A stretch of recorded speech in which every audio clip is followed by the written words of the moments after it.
C'est le symbole d'une place forte pour les institutions bancaires en Afrique de l'Ouest. À Dakar, le plateau, centre d'affaires et épicentre de la finance au Sénégal. Pourtant, selon certains chiffres récents, seuls 120 à 150 000 comptes en banque seraient actifs dans le pays pour une population de près de 17 millions d'habitants. Démarches administratives contraignantes, taux d'intérêt élevés, manque de confiance envers le système bancaire classique. Des dizaines de milliers de personnes préfèrent s'appuyer sur le système de la tontine pour épargner et investir rapidement.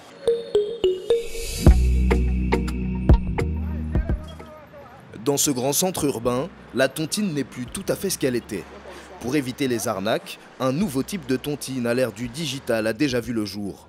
Comme nous allons le découvrir dans un immeuble du quartier de la Médina. Dans cet immeuble, le siège d'une start-up américaine venue s'installer en Afrique est devenu en quelques mois l'un des symboles de cette révolution de la tontine 2.0. Sur cette plateforme numérique, près de 6000 membres, dont 98% de femmes, cotisent virtuellement pour leur tontine en transférant leur argent sur le site. Des paiements effectués via le mobile money. Grosse innovation par rapport aux tontines traditionnelles. Ici, les vainqueurs sont tirés au sort par un algorithme, de quoi assurer plus de sécurité et de traçabilité. On a remarqué dans les tontines traditionnelles, la gestionnaire peut partir avec l'argent. Ou bien, telle personne doit gagner ce mois-ci et on détourne cela, on le donne à une autre. Parce que quoi? C'est une amie à la gestionnaire ou bien c'est une parente à la gestionnaire. Et ça crée tout le temps des problèmes. Et il y a des femmes qui cotisent, après qui refusent de cotiser et ça n'aboutit à rien.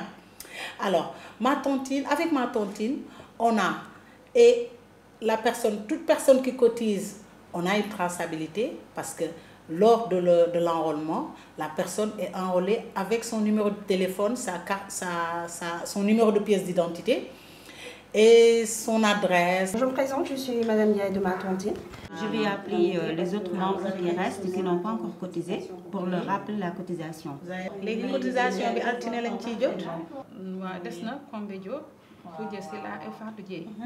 il faut vraiment que tout le monde y mette son mieux pour pouvoir réussir la tontine. Pour collecter l'argent des cotisants, un service client stratégique rassemblé dans ce centre d'appel. Les téléconseillers doivent sans cesse relancer des membres de la plateforme à l'autre bout du fil qui sont en retard de leur cotisation. Pour développer cette tontine numérique, un système incitatif a été mis en place pour éviter les mauvais payeurs. Plus on cotise rapidement, régulièrement et abondamment, et plus on peut obtenir de gros crédits. Les bons payeurs sont récompensés. Un système de notes de crédit inspiré et importé tout droit des États-Unis. À chaque fois qu'il y a une périodicité, c'est-à-dire à chaque fois qu'il y a une tontine de 1 an, 8 mois, chaque personne a la possibilité d'avoir accès à un crédit via nos partenaires financiers. Si c'est des tontines de 6 mois par contre, c'est-à-dire si on n'a que 12 personnes pour des tontines bi-hebdomadaires, donc on aura 6 mois de tirage. Après les 6 mois, c'est un continu, c'est-à-dire qu'au courant de l'année, le groupe pourra bénéficier 2 fois de prêts. Et je crois que c'est un meilleur moyen de pouvoir développer son activité si on a vraiment réellement besoin de prêts pour pouvoir avancer. Pour chaque crédit accordé, la start-up touche une commission de 12 à 15%. Derrière ce quasi-système bancaire parallèle créé pour les femmes en 2018, un Américain d'origine nigériane, un ingénieur et financier qui a flairé le bon filon du marché africain de la tontine.